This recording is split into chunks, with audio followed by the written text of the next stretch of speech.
ఇక్కడ ఎలక్షన్స్ వస్తా ఉన్నాయి కదా ఇప్పుడు ఇక్కడ ఇప్పుడు వచ్చాడు కాంగ్రెస్ వాడు, ఇప్పుడు ఈవిడ వచ్చి పెడతాడు. అందరు పెట్టోళ్ళే ఉన్నారు. పెన్షన్ వస్తుందమ్మా నీకు?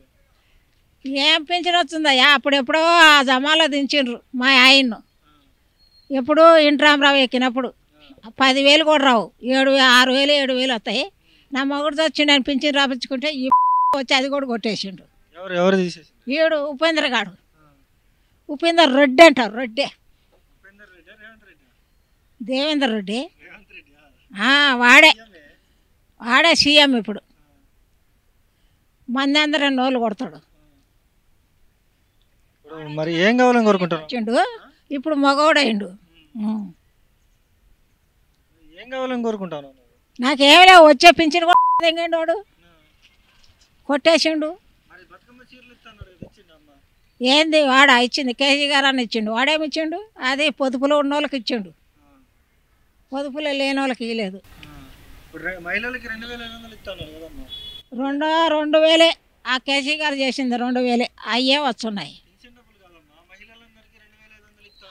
అయ్యేనయ్యా నాయన, ఆ పింఛన్ లేదు, ఈ పింఛన్ లేదు, ఏది లేదు.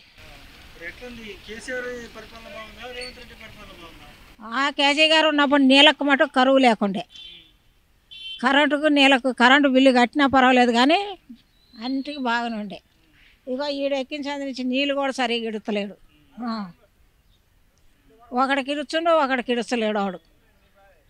ఇవాళ నీళ్ళే రాలేదు, 2 రోజులకు ఒకసారి ఇడిచేది నీళ్ళు. ఏం తానం చేస్తాడు వాడు? చేసుకోడా తానం? దేవేందర్ రెడ్డి చేసుకోడా? రోజు తానం చేయండి బయటకు వెళ్తాడా? ముఖ్యమంత్రి అయితే రోజు తానం చేస్తాడు. మా ఊరకు ఒట్టోళ్ళు అయితే తానాలు చేయొద్దు, గబ్బు కొట్టుకుంటూ అట్లా ఉండాలి. వాడు వస్తాడేమో బస్సులేకి అడగదామంటే వస్తలేడు కదా. వస్తాడు ఎలక్షన్లు వస్తున్నాయి కదా, మరి ఎవరైనా వస్తారా? వెయ్యాల, వానికి వేయాలి ఈసారి ఎలక్షన్లో. భలే మంచి పని చేస్తాడు, అన్నీ వాళ్ళకే వేయాలి. కొడుకులు లేరు, ఏమి లేరు నాకు, అందరు 3 బిడ్డలు. ఆ పింఛన్ కూడా కొట్టేసిండు, 2,000 పింఛన్ కూడా. ఎందుకు పింఛన్ కొట్టేసిన? వీడు వచ్చినాక కొట్టేసిండు. 2 బుక్కులు ఉన్నాయి నీకని.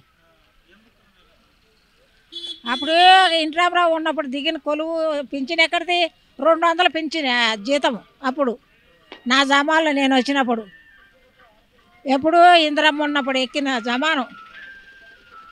రూపాయికి 2 కిలోల బియ్యం, సన్న బియ్యం, 200 జీతం. ఇప్పుడు ఎయిలేలు పెట్టినా కూడా సన్న బియ్యం రావు.